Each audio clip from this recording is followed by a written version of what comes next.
दोस्तों, आज जिस देश के बारे में हम बात करने जा रहे हैं वो इंडस्ट्रियली और इकोनॉमिकली यूरोपियन कॉन्टिनेंट के सबसे डेवलप्ड नेशंस में गिना जाता है।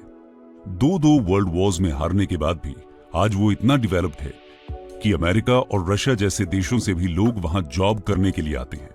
जी हां, आज की वीडियो में हम जिस दिलचस्प कंट्री की बात करने जा रहे हैं उसका नाम है जर्मनी। तो आइए यूरोप का दिल कहे जाने वाले जर्मनी के बारे में विस्तार से जानते हैं, समझते हैं इसके उतार चढ़ाव भरे इतिहास को, जानते हैं यहाँ की राजनीतिक व्यवस्था के बारे में और बात करेंगे इसकी इकोनॉमी के बारे में। लेकिन शुरू करते हैं इसकी जियोग्राफिकल कंडीशंस को समझने से। Geography of Germany. दोस्तों, मैप में देखा जाए तो जर्मनी इंडिया से 6,748 किलोमीटर दूर यूरोपियन कॉन्टिनेंट में लोकेटेड है और इसका मेनलैंड 51.1657 डिग्री लैटिट्यूड्स नॉर्थ और 10.4515 डिग्री ईस्ट लॉन्गिट्यूड के बीच स्थित है। इसका पूरा नाम फेडरल रिपब्लिक ऑफ जर्मनी है। ये यूरोप के सेंट्रल वेस्ट पार्ट में सिचुएटेड है। 3,56,959 स्क्वायर किलोमीटर्स के एरिया के साथ ये नॉर्थ में बाल्टिक सी, नॉर्थ सी और डेनमार्क, ईस्ट में पोलैंड और चेक रिपब्लिक, साउथ ईस्ट में ऑस्ट्रिया, साउथ में स्विट्जरलैंड और फ्रांस, वेस्ट में लग्जमबर्ग और बेल्जियम और नॉर्थ वेस्ट में नेदरलैंड्स के साथ अपने बॉर्डर शेयर करता है। डेनमार्क के साथ अपने नॉर्थ बॉर्डर से साउथ में एल्प्स तक 853 किलोमीटर्स तक फैला ये यूरोप का 6th सबसे बड़ा देश है। जर्मनी को जियोग्राफिकली हम 4 पार्ट में डिवाइड कर सकते हैं। पहला नॉर्दर्न प्लेन्स, दूसरा साउथ बॉर्डर रीजन जिसका सरफेस ग्लेशियल है, तीसरा इंटरमीडिएट प्लेटो और माउंटेनस रीजन जहां हार्ज और थुरिंगियन माउंटेन्स स्थित हैं, और चौथा नॉर्थ में एल्प्स और फोरग्राउंड जहां जर्मनी की हाईएस्ट पीक द ज़ूगस्पीत्ज़र स्थित है जिसकी ऊंचाई 2,963 मीटर है। वहीं साउथ वेस्ट में ब्लैक फॉरेस्ट और जूरा माउंटेन स्थित हैं। इस तरह हम देखें तो जर्मनी में आप जितना नीचे जाओगे उतना ऊपर उठोगे। कहने का मतलब है कि जर्मनी का नॉर्दर्न साइड प्लेन एरिया है और जैसे जैसे हम सदर्न साइड की तरफ जाते हैं तो आपको माउंटेन्स मिलते जाते हैं और ओवरऑल टेम्परेचर भी काफी हद तक गिरना शुरू हो जाता है क्योंकि यहां पर हैं एल्प्स माउंटेन्स। ये माउंटेन्स फ्रांस से लेकर स्विट्जरलैंड तक और इटली से लेकर ऑस्ट्रिया तक फैले हुए हैं। अगर हम प्लेन एरिया की बात करें तो जर्मनी का ज्यादातर कल्टीवेशन और एग्रीकल्चर यहीं पर होता है। जर्मनी का ये एरिया बहुत ही फ्लैट है। जर्मनी में यूरोपियन कॉन्टिनेंट के सबसे ज्यादा टॉर्नेडोज आते हैं। इसका सबसे बड़ा रीजन है यूनाइटेड किंगडम, नॉर्वे, डेनमार्क और स्वीडन के बीच वाले कॉरिडोर से विंड्स का स्क्वीज्ड होकर तेज गति से इस तरफ आना। ये टॉर्नेडो सबसे ज्यादा जर्मनी के प्लेन एरिया में आते हैं। जर्मनी के क्लाइमेट की बात करें तो ये सेंट्रल यूरोप के टेम्परेट क्लाइमेट जोन में स्थित है। हालांकि अलग अलग रीजन्स में कुछ लोकल फैक्टर्स की वजह से क्लाइमेट में वेरिएशन भी देखने को मिलता है, जैसे कि जर्मनी के नॉर्थ में स्थित नॉर्थ सी और बाल्टिक सी की वजह से यहां हल्की ठंड और ज्यादा बारिश होती है। वहीं वेस्ट में आपको अटलांटिक सी का प्रभाव दिखता है। आप जितना साउथ वेस्ट साइड जाओगे क्लाइमेट उतना ही कॉन्टिनेंटल होगा। यहां स्नोई विंटर और ड्राई समर्स नोटिसेबल होती है। साउथ में एल्प्स की वजह से हाई एल्टीट्यूड एरिया में काफी ठंड होती है। जर्मनी की रिवर्स की बात की जाए तो यहां बहुत सी नदियां बहती हैं, जैसे Rhine, Danube, Elbe, Main, Oder, Spree, Weser, Ems और ज़ाले। लेकिन इनमें से 4 मुख्य रिवर्स हैं और ये हैं डैन्यूब, राइन, एल्बा और मेन। इन सभी में डैन्यूब सबसे इंपॉर्टेंट है क्योंकि ये पूरे यूरोप की 2nd सबसे लॉन्गेस्ट रिवर है। बता दें कि यूरोप की सबसे लॉन्गेस्ट रिवर वोल्गा है और ये रशिया की कैपिटल मॉस्को और सेंट पीटर्सबर्ग के बीच बहती है। वहीं डैन्यूब 10 देशों से होकर गुजरती है। ये जर्मनी के अलावा Austria, Slovakia, Hungary, Serbia, Bulgaria, Moldova, Eritrea और रोमानिया में बहती है। इसके बाद जर्मनी की 2nd लार्जेस्ट रिवर राइन है। इसके बाद आती है एल्बा रिवर। ये चेक रिपब्लिक से जर्मनी की तरफ आती है और आखिर में आती है मेन। ये राइन रिवर की राइट बैंक ट्रिब्यूटरी है। मेन रिवर बहुत ही पोम्स और पेंटिंग्स के सेंटर में रही है। बता दें कि इनमें से ज्यादातर रिवर्स ब्लैक सी में गिरती हैं। हम यहाँ रिवर्स की बात इसलिए कर रहे हैं क्योंकि जर्मनी के विकास में इन रिवर्स का बहुत बड़ा रोल रहा है। वो आप ऐसे समझ सकते हैं कि जर्मनी के पास दुनिया का सबसे डेवलप्ड इनलैंड नेविगेशन सिस्टम है। गुड्स के ट्रांसपोर्टेशन के लिए जर्मनी में सबसे ज्यादा रिवर्स का ही इस्तेमाल होता है। इसके साथ ही यहाँ के रिवर्स टूरिज्म को भी बढ़ावा देती है। इसके अलावा यह हाइड्रो इलेक्ट्रिसिटी जनरेशन का भी प्राइमरी सोर्स है। जर्मनी की फ्लोरा और फौना की बात की जाए तो जर्मन गवर्नमेंट वाइल्ड लाइफ को लेकर काफी प्रोटेक्टिव है। जर्मनी में 97 नेचर रिजर्व्स हैं, जिनमें से सबसे बड़ा ब्लैक फॉरेस्ट है। जर्मनी में 2 मेजर अनस्पॉइल्ड हैबिटेट्स एरिया भी है। इसमें पहला फ्लैट नॉर्दर्न कोस्ट है, जो सी लाइफ और वेडिंग बर्ड्स का घर है। दूसरा साउथ में लोकेटेड फॉरेस्टेड हिल्स और माउंटेन्स का एरिया है, जो वाइल्ड कैट्स, बो, आइबेक्स और दूसरे लार्ज मैमल्स का घर है। जर्मनी की लेक्स और वेटलैंड्स कई माइग्रेटिंग बर्ड्स के लिए स्टॉप ओवर पॉइंट्स हैं। जर्मनी का 25% एरिया फॉरेस्ट के अंडर आता है, जिसमें से ज्यादातर फॉरेस्ट माउंटेनस एरियाज में है और 2/3 कोनिफेरस फॉरेस्ट हैं। आपको जानकर हैरानी होगी, जर्मनी की सिर्फ 10% पॉपुलेशन ही एग्रीकल्चर में इन्वॉल्व है। यहाँ wheat, barley, oats, mustard, sugar beet, potato etcetera main food crops की तरह कल्टीवेट किए जाते हैं। इनके अलावा लिनसीड, टोबैको, फ्लैक्स और सनफ्लावर यहाँ की मेन क्रॉप्स हैं।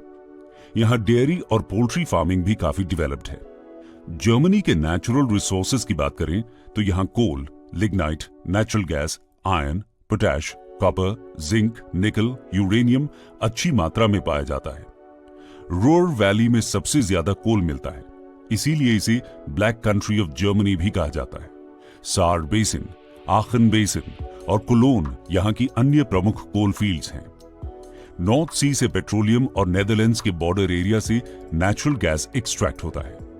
अगर बात करें जर्मनी की पॉपुलेशन की, तो पूरे यूरोपियन यूनियन में जर्मनी की पॉपुलेशन सबसे ज्यादा है। याद रखिए, हम यूरोपियन यूनियन की बात कर रहे हैं, न कि यूरोप की। वहीं जर्मनी यूरोप का 7th लार्जेस्ट कंट्री है। जर्मनी में टोटल 16 स्टेट्स हैं और इसकी कैपिटल बर्लिन है। जर्मनी को आज जिस रूप में हम देख रहे हैं, हमेशा से वो ऐसा नहीं था। एक समय पर जर्मनी कई छोटी छोटी प्रिंसिपैलिटीज में बटा हुआ था। फिर आखिर कैसे ये सब एकजुट होकर जर्मनी का निर्माण करते हैं, इसे जानने के लिए आइए जर्मनी के इतिहास की तरफ चलते हैं। History of Germany. दोस्तों, वो एरिया जिसे आज हम सब जर्मनी के नाम से जानते हैं, वहां कई सेंचुरीज तक जर्मेनिक ट्राइब्स बसे हुए थे। जर्मनी पहली बार शार्लेमानिया के शासन के तहत फ्रैंकिश एम्पायर का हिस्सा बना। बता दें कि शार्लेमानिया को फादर ऑफ द जर्मन मॉनर्की माना जाता है। एक लंबे समय तक जर्मनी का काफी बड़ा हिस्सा होली रोमन एम्पायर का पार्ट रहा। 18th सेंचुरी के अंत तक जर्मनी 300 से अधिक हिस्सों में बटा हुआ था, जिसे नेपोलियन बोनापार्ट द्वारा अपने कंट्रोल में कर लिया जाता है और वो इनडायरेक्ट वे में जर्मनी के एकीकरण की जमीन तैयार कर देता है। दरअसल नेपोलियन बोनापार्ट ने जर्मनी के 300 से अधिक इंडिपेंडेंट प्रिंसिपैलिटीज के स्थान पर 39 राज्यों का एक संघ बनाकर जर्मनी की राष्ट्रीय एकता का मार्ग तैयार कर दिया था। इसे कन्फेडरेशन ऑफ राइन नाम दिया गया था। 1815 में हुए बैटल ऑफ वाटरलू में नेपोलियन की हार हो जाती है और उससे उसका एम्पायर छीन लिया जाता है और इसी के साथ नेपोलियन द्वारा बनाया गया कन्फेडरेशन ऑफ राइन भी वियना कांग्रेस द्वारा समाप्त कर दिया गया और उसकी जगह जर्मन कन्फेडरेशन की स्थापना की गई। ऑस्ट्रिया को इस कन्फेडरेशन का लीडर बनाया गया। 1815 से 1850 तक जर्मनी ऑस्ट्रिया के ही अंडर रहा, लेकिन जर्मनी के लोगों में नेशनलिज्म की भावना का प्रसार हो चुका था और उसको अब खत्म कर देना मुमकिन नहीं था। इस बीच जर्मन यूनिफिकेशन के कई प्रयास किए गए। हालांकि 1862 तक इसमें बहुत ज्यादा सफलता हासिल नहीं हुई, लेकिन 1862 में ऑटो वॉन बिस्मार्क प्रशा के चांसलर बने और जर्मन यूनिफिकेशन को गति मिली। बिस्मार्क ने डेनमार्क, ऑस्ट्रिया और फ्रांस के खिलाफ युद्ध छेड़कर पूरे जर्मनी को एकता के सूत्र में बांधा। 18 जनवरी 1871 को प्रशा के emperor Wilhelm I unified Germany के एम्परर बन जाते हैं।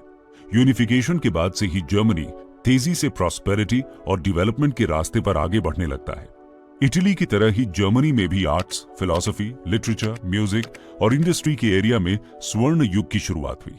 धीरे धीरे जर्मनी मॉडर्न होना शुरू हुआ और देखते ही देखते यूरोप के एक मेजर मैन्युफैक्चरिंग और मिलिट्री पावर के रूप में उभरने लगा। 1888 में जर्मनी में विल्हेम II के शासन की शुरुआत होती है। एम्परर विल्हेम II उस समय के सबसे बड़े एम्पायर यानी ब्रिटेन के साथ डायरेक्ट कंपटीशन शुरू कर देते हैं। क्योंकि वो जर्मनी को सबसे स्ट्रांग पावर के रूप में देखना चाहते थे। ब्रिटेन को टक्कर देने के लिए ही जर्मनी में नेवी की स्थापना की गई। 1890 में विल्हेम II ने इंटरनेशनल एक्सपेंशनिस्ट पॉलिसी अपनाई, जिसके तहत जर्मनी भी कॉलोनीज की रेस में कम्पीट करने लगा। यहां से दूसरे देशों ने जर्मनी को एक इमर्जिंग थ्रेट के रूप में देखना शुरू कर दिया। इसकी वजह से इंटरनेशनल सिचुएशन अनस्टेबल हो गई।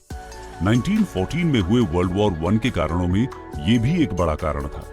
इस वॉर में जर्मनी सेंट्रल पावर्स का पार्ट रहा और बुरी तरह से हार गया। इस हार के साथ ही जर्मनी में इंपीरियल मॉनर्की का अंत हुआ और वाइमार रिपब्लिक की शुरुआत हुई। जर्मनी को ट्रीटी ऑफ वर्साई पर भी साइन करना पड़ा, जो एक ह्यूमिलिएटिंग ट्रीटी थी।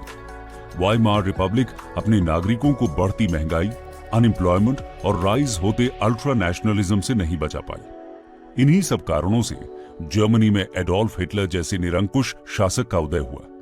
और ये तो हम सभी जानते हैं कि हिटलर की नीतियों ने किस तरह न सिर्फ जर्मनी को बल्कि पूरे विश्व को सेकेंड वर्ल्ड वॉर की तरफ धकेल दिया। खैर, सेकेंड वर्ल्ड वॉर में हार के साथ ही जर्मनी 2 हिस्सों में बंट गया। दरअसल जर्मनी के वेस्टर्न पार्ट पर यूएसए, यूके और फ्रांस का कंट्रोल एस्टैब्लिश हो चुका था। वहीं ईस्टर्न साइड को यूएसएसआर डोमिनेट कर रहा था। कोल्ड वॉर की वजह से ये दोनों ही साइड्स एक दूसरे के आमने सामने आ चुके थे। वेस्टर्न जर्मनी यूएस एड की मदद से तेजी से डेवलप होना शुरू हो जाता है, वहीं ईस्टर्न जर्मनी के हालात खराब होते चले जाते हैं। ईस्टर्न जर्मनी में इसके अगेंस्ट आवाजें उठने लगती हैं और आखिरकार 1990 में एक बार फिर जर्मनी का यूनिफिकेशन होता है। जर्मनी की कैपिटल बर्लिन में एस्टैब्लिश्ड वॉल को गिरा दिया जाता है, जो इसे वेस्ट और ईस्ट बर्लिन में डिवाइड करती थी, और ये इवेंट जर्मनी के यूनिफिकेशन को सिंबलाइज करता है। जर्मनी के इतिहास को तो हमने ब्रीफ में समझ लिया। आइए अब बढ़ते हैं इसके पॉलिटिकल सिस्टम की तरफ। Political system of Germany. Germany एक democratic federal parliamentary republic nation है, जिसमें मजबूत political parties, independent judiciary, powerful regional और लोकल गवर्नमेंट्स हैं। जर्मनी में साल 1949 से मल्टी पार्टी सिस्टम के तहत क्रिश्चियन डेमोक्रेटिक यूनियन यानी CDU और Social Democratic Party of Germany SPD dominate कर रही है। जर्मनी की जुडिशियल ब्रांच एग्जीक्यूटिव और लेजिस्लेचर से ज्यादा इंडिपेंडेंट है, जबकि एग्जीक्यूटिव के प्रोमिनेंट मेंबर्स के लिए लेजिस्लेचर का भी मेंबर होना आम बात है। जर्मनी का पॉलिटिकल सिस्टम 1949 के कॉन्स्टिट्यूशन ग्रूंडगेसेट्स यानी बेसिक लॉ द्वारा डिटरमिन्ड है। 1990 में जर्मन यूनिफिकेशन के दौरान इसके कॉन्स्टिट्यूशन को एक बार फिर रिवाइज किया गया और कुछ माइनर अमेंडमेंट्स के साथ आज प्रभावी है। Constitution human and civil rights की एक एक्सटेंसिव लिस्ट के साथ इंडिविजुअल लिबर्टी की प्रोटेक्शन पर जोर देता है और फेडरल और स्टेट के साथ साथ लेजिस्लेटिव, एग्जीक्यूटिव और जुडिशियल ब्रांचेस में पावर्स को डिवाइड करता है। एग्जीक्यूटिव ब्रांच का सबसे पावरफुल ऑफिशियल फेडरल चांसलर है, जो स्टेट के हेड के रूप में काम करते हैं और फेडरल गवर्नमेंट को कंट्रोल करते हैं। चांसलर के अलावा जर्मन गवर्नमेंट एक फेडरल प्रेसिडेंट का भी चुनाव करती है, जो मुख्य रूप से सेरेमोनियल कैपेसिटी में कार्य करता है। जर्मनी में भी बाइकैमरल लेजिस्लेटिव सिस्टम है, जिसके तहत लोअर हाउस यानी बुंडस्टाग में 709 सीट्स हैं और अपर हाउस यानी बुंडेसराट 16 फेडरल जर्मन स्टेट्स को रिप्रेजेंट करता है। बुंडेस्टाग और बुंडेसराट के रिप्रेजेंटेटिव्स मिलकर एक फेडरल कन्वेंशन फॉर्म करते हैं, जो सीक्रेट बैलेट द्वारा फेडरल प्रेसिडेंट को 5 साल के लिए चुनती है। वहीं जर्मन चांसलर आमतौर पर हर 4 साल में होने वाले जर्मन इलेक्शंस में जीतकर आने वाली सबसे बड़ी पार्टी का नेता होता है। इन इलेक्शंस में वोटर्स 2 वोट डालते हैं। पहला एक स्पेसिफिक कैंडिडेट के लिए, जिसे निर्वाचित यानी इलेक्ट होने के लिए इलेक्टोरल डिस्ट्रिक्ट्स में सबसे ज्यादा वोट लेने की जरूरत होती है। दूसरा वोट पार्टी लिस्ट के लिए होता है। इन वोट्स का इस्तेमाल ये इंश्योर करने के लिए होता है कि पार्टीज को उनके वोटिंग परसेंटेज के अनुरूप ही सीट्स प्राप्त हों।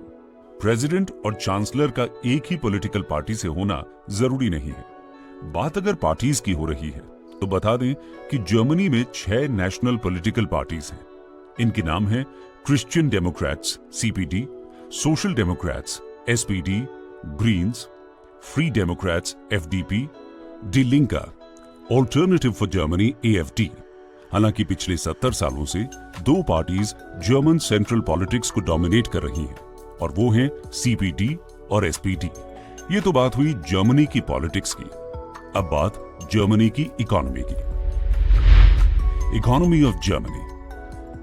दोस्तों, जर्मन इकोनॉमी आज यूरोपियन यूनियन की सबसे लार्जेस्ट इकोनॉमी है। इसका ग्रोस डोमेस्टिक प्रोडक्ट यानी जीडीपी 3.6 ट्रिलियन यूएस डॉलर्स है, जो इसे वर्ल्ड की 4th लार्जेस्ट इकोनॉमी बनाता है। इसके साथ ही ये वर्ल्ड का तीसरा सबसे बड़ा गुड्स एक्सपोर्टर भी है। जर्मनी की मेजर इंडस्ट्रीज में automotive, mechanical engineering, electronics, chemical और मशीनरी इंडस्ट्रीज आती हैं। जर्मन इंजीनियरिंग अपनी हाई क्वालिटी और टेक्नोलॉजिकल सोफिस्टिकेशन के लिए पूरे वर्ल्ड में फेमस है। इसके अलावा कार मैन्युफैक्चरिंग में भी जर्मनी का कोई मुकाबला नहीं है। आज दुनिया के टॉप कार मैन्युफैक्चरर्स जैसे ऑडी, फोक्सवैगन, डेमलर, ओपल, BMW एटसेट्रा जर्मनी में ही एस्टैब्लिश्ड हैं। इसी के साथ जर्मनी इलेक्ट्रिकल और इलेक्ट्रॉनिक प्रोडक्ट्स में दुनिया के टॉप एक्सपोर्टर्स में से एक है। इसमें सीमेंस फर्म इंटरनेशनली सबसे फेमस है। वहीं जर्मन केमिकल इंडस्ट्री पिछले 100 सालों से भी पुरानी है। ये पहले कोल, लिग्नाइट, रॉक सॉल्ट और फर्टिलाइजर का प्रोडक्शन करता था, लेकिन अब ये chemical products including polymers, petrochemicals और फार्मास्यूटिकल्स को प्रोड्यूस करता है। केमिकल प्लांट्स ज्यादातर रूर रीजन और राइन एरिया में लोकेटेड हैं। इसके अलावा जर्मनी की दूसरी मेजर इंडस्ट्रीज में processed foods, optical and precision instruments, medical equipment, computer software, renewable energy and energy efficiency products, biotechnology और एयरक्राफ्ट प्रमुख हैं। जर्मनी की एग्रीकल्चर की बात करें तो इसके नॉर्थ में जितनी भी उपजाऊ भूमि है उसमें wheat, sugar beet, mustard crop और वेरियस टाइप्स के फ्रूट्स और वेजिटेबल्स का कल्टीवेशन होता है। वहीं साउथ वेस्ट और साउथ के भागों में व्हीट, पोटैटोज, ओट्स जैसे क्रॉप्स का उत्पादन किया जाता है। दोस्तों, जर्मनी दुनिया का सबसे ज्यादा आलू उगाने वाला देश है। एग्रीकल्चर के लिए यहाँ मॉडर्न टेक्नोलॉजी का यूज किया जाता है। क्रॉप कल्टीवेशन के साथ ही यहाँ कैटल रियरिंग और फिशरीज भी लार्ज स्केल पर की जाती है। बता दें कि फिशरीज का बिजनेस मेनली नॉर्थ सी और बाल्टिक सी में किया जाता है। यहाँ सबसे ज्यादा कॉड, हेरिंग और हेड फिश पाई जाती है। जर्मनी में पाए जाने वाले मिनरल रिसोर्सेज को देखें तो यहाँ इनकी वैरायटी थोड़ा कम है। मुख्य तौर पर यहाँ कोल ही मिलता है। रूर रीजन, सार के कुछ एरिया, आखन और इबन-बूरन में बिट्यूमिनस यानी सॉफ्ट कोल मिलता है। पोटैश और रॉक सॉल्ट भी यहाँ बड़ी मात्रा में पाया जाता है, जिनका इस्तेमाल केमिकल इंडस्ट्री में किया जाता है। इसके अलावा यहाँ कुछ एरियाज में लिग्नाइट या brown coal, iron ore, copper, lead, zinc, tin और यूरेनियम भी मिलता है। नॉर्थ जर्मनी में नेचुरल गैस के भंडार हैं, तो एसन, डुसेलडोर्फ, डॉर्टमुंड, बोchum, ड्यूइसबर्ग, सोलिंगन, रेमशेल्ड और Krefeld iron and steel industry के मेन सेंटर्स हैं। कोल के अलावा यहाँ एनर्जी रिसोर्सेज स्मॉल स्केल पर हैं। जर्मनी के पास पेट्रोलियम और नेचुरल गैस का मामूली भंडार है। यहाँ इलेक्ट्रिक पावर प्रोडक्शन कोल से किया जाता है। Nuclear power plants electricity production का दूसरा मेजर सोर्स है। बवेरियन एल्प्स की कुछ रिवर्स का इस्तेमाल हाइड्रो इलेक्ट्रिसिटी जनरेट करने के लिए किया जाता है। वहीं विंड एनर्जी प्रोडक्शन में जर्मनी पूरे विश्व में दूसरे नंबर पर है। कंक्लूजन। तो दोस्तों, ये था जर्मनी। हमने देखा कि जियोग्राफिकली, इकोनॉमिकली और पॉलिटिकली जर्मनी कितना मजबूत है। हमने ये भी जाना कि जर्मनी ने शुरू से यहां तक आने में कितना स्ट्रगल किया है। शुरू से अंत तक देखें तो जर्मनी कितनी ही बार टूटा और कितनी ही बार एक हुआ। 2 वर्ल्ड वॉर के एकदम सेंटर में रहने के बाद भी जर्मनी ने आज अपने आप को इतना ज्यादा मजबूत कर लिया है कि आज के समय में वो यूरोपियन कॉन्टिनेंट का सबसे डेवलप्ड नेशन बन गया है।